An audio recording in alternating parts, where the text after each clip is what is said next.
frères et sœurs. C'est Mike de We Are the Saints.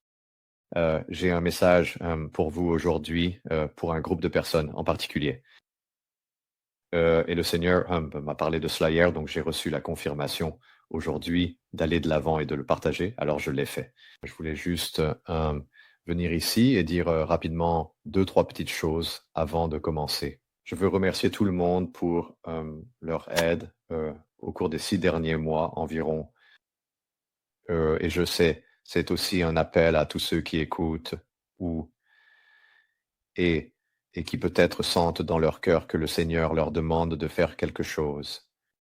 Nous sommes toujours à la recherche de personnes qui souhaitent servir le Seigneur en esprit et en vérité pour aider sur la chaîne, sur le Discord. Il y a de nombreuses chaînes différentes dans différentes langues. Donc, si vous sentez que vous avez peut-être la capacité d'aider à la traduction ou que vous êtes doué, vous savez, pour la présence sur les réseaux sociaux, peut-être que vous êtes bon pour faire des vidéos ou autres. Si le Seigneur vous appelle à nous contacter, alors faites-le, s'il vous plaît. Et nous chercherons aussi la volonté du Seigneur à ce sujet, c'est certain. Je veux aussi dire que et peut-être parce qu'aujourd'hui est, je suppose, le début de la Pentecôte, je voulais dire que le message du Seigneur aujourd'hui était très urgent et très ferme. Et donc je sais qu'il voulait vraiment que ce message soit transmis. J'attendais simplement une confirmation et elle est venue. Donc c'est un moment. Et à la fin, je dirais probablement quelques mots à la fin de ce message, juste pour pouvoir rassembler un peu mes pensées pendant que je faisais cela. Mais je sais que il était vraiment très ferme et que c'est vraiment, vraiment une révélation ou vraiment un message important. Donc, sans plus tarder, je pense que je vais simplement commencer et en parler, puis je dirai quelque chose à la toute fin si le Seigneur me rappelle ce qu'il voulait que je dise. Je n'arrive tout simplement pas à m'en souvenir pour l'instant, mais donc, en gros, je suis venu devant le Seigneur, je parlais avec un frère en Christ, et alors que je parlais avec ce frère en Christ, le Seigneur a soudainement commencé à me parler de ce sujet en particulier. Et c'était tellement fort que j'ai dû arrêter de parler avec ce frère.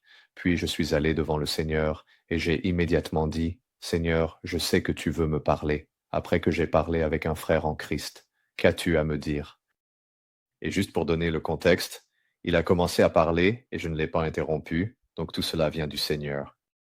Il a dit, Mon fils, écris ces paroles et pousse un grand cri, car je ne tarderai plus.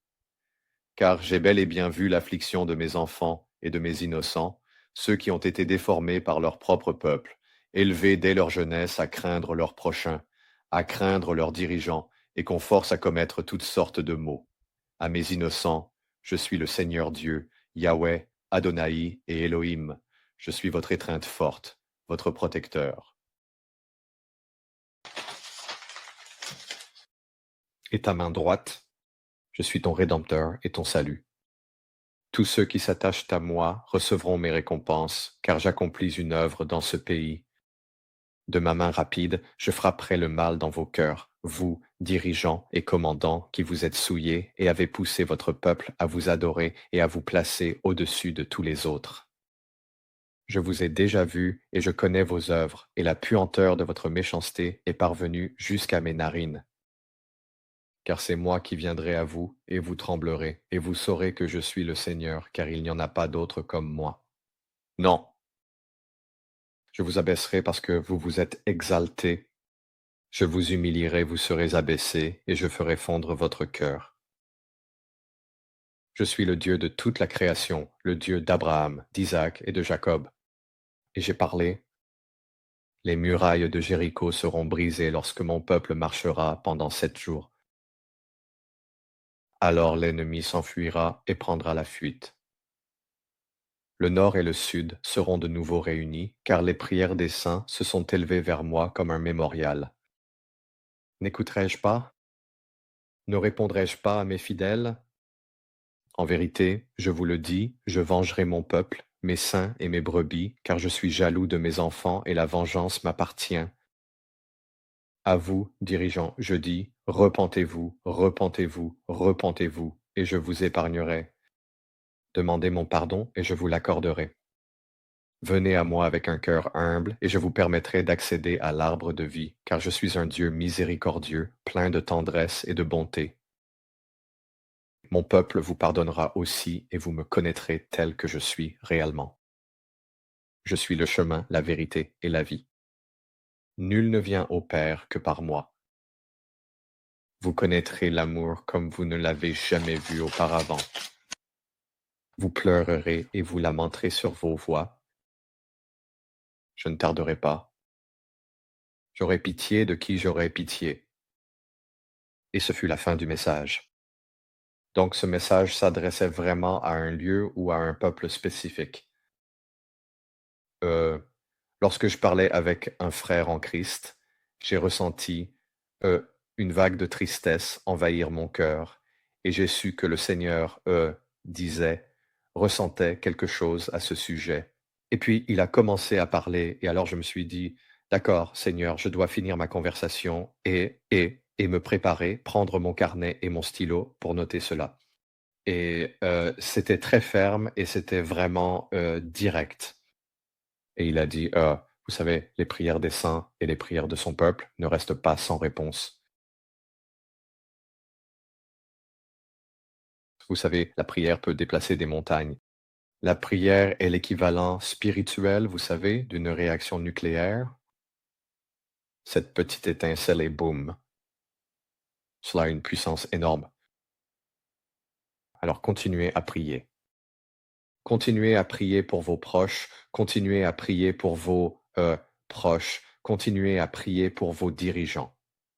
Priez pour ceux qui vous persécutent, bénissez ceux qui vous maudissent, et gardez un cœur d'enfant, pur et innocent, et le Seigneur vous récompensera.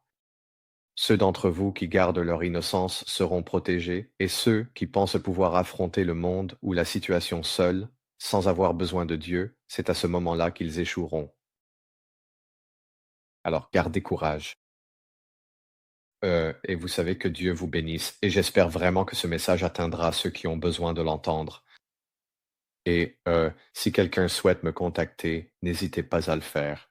J'essaie d'être aussi disponible que possible pour les personnes qui ont des questions.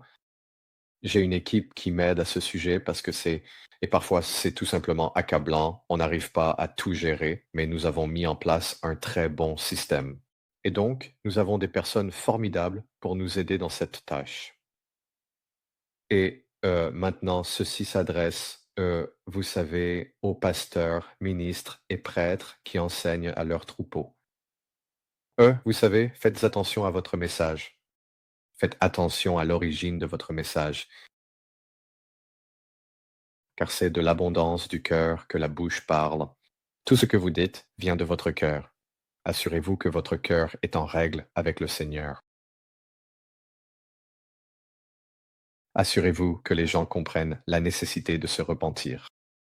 Ils doivent comprendre que leur mode de vie ne plaît pas à Dieu, et que la seule façon pour les gens d'être libres, d'être vraiment libres, c'est uniquement par le Christ, par une véritable transformation de leur cœur, en réalisant profondément qu'ils ont besoin d'un Sauveur et ce qu'il a fait pour eux grâce à son amour absolument incroyable. Vous savez, ça me rappelle une chanson que je ne vais pas chanter, mais c'est parce que je ne sais pas chanter et ce serait tout simplement affreux. Mais je vais dire quelques paroles de la chanson. Et c'est, vous savez, quand nous irons au paradis, je paraphrase, quand nous irons au paradis, toutes nos blessures, toutes nos douleurs, toutes nos souffrances, le Seigneur a dit, j'essuierai toutes vos larmes et vous n'aurez plus de souffrance ni de chagrin. Mais il y aura toujours une personne, une âme marquée par les épreuves et les cicatrices profondes laissées par ce monde difficile et parfois cruel. Et c'est précisément cette personne, celle dont les mains portent encore les traces visibles de tout ce qu'elle a traversé, qui sera là pour te tenir dans ses bras, te soutenir et t'accompagner pour toujours, sans jamais te laisser tomber. Il a pris toutes tes cicatrices pour toi, si seulement tu veux croire. Crois simplement au seul vrai Dieu, Jésus, qui t'aime énormément. D'accord, je vais terminer la vidéo ici. Merci beaucoup d'avoir regardé. J'espère que cela te bénit. J'espère que ce message continuera de se répandre et qu'il résonnera à travers le monde auprès de tous ceux qui l'entendront. J'espère que cela te bénit. Et on se retrouve dans la prochaine vidéo. Paix